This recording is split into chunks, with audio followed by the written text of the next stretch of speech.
And she dresses so well too, which makes it so much worse. It's such a bad example. My brother, you know, Tuppy, my disreputable brother, such a trial to us all. Well, he is absolutely infatuated about her, dear, and it's quite scandalous, of course, for she's absolutely inadmissible into society. Many a woman has a past, dear, but I have been told that she has at least a dozen, and that they all fit. Whom are you talking about, Duchess? Mrs. Earle. Oh, but I've never heard of her, Duchess, and what is she to do with me? Oh, you poor thing. Agatha, darling! Yes, Mamma? Would you go out onto the terrace and find the sunset? Yes, Mamma. Sweet girl. So fond of sunsets. It shows such a refinement of feeling. After all, there is nothing like nature, is there?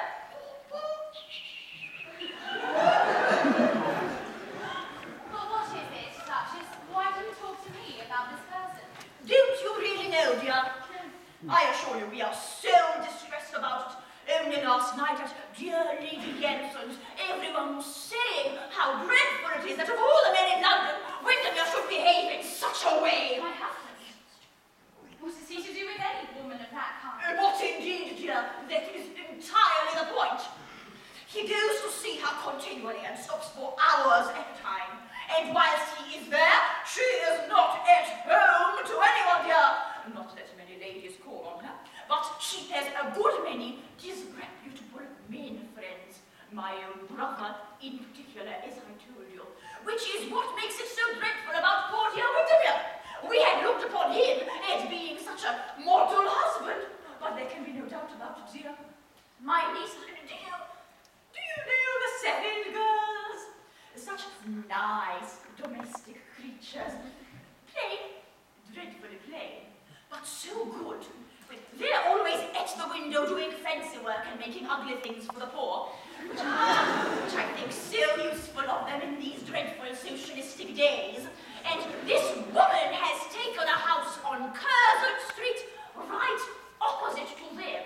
Such a respectable street too, I don't know what we're coming to, dear. And they tell me that Windermere goes to see her 4 and 5 times a week. They see him. And though they never talk scandal, they will of course remark on it to everyone. And the worst of it all is this.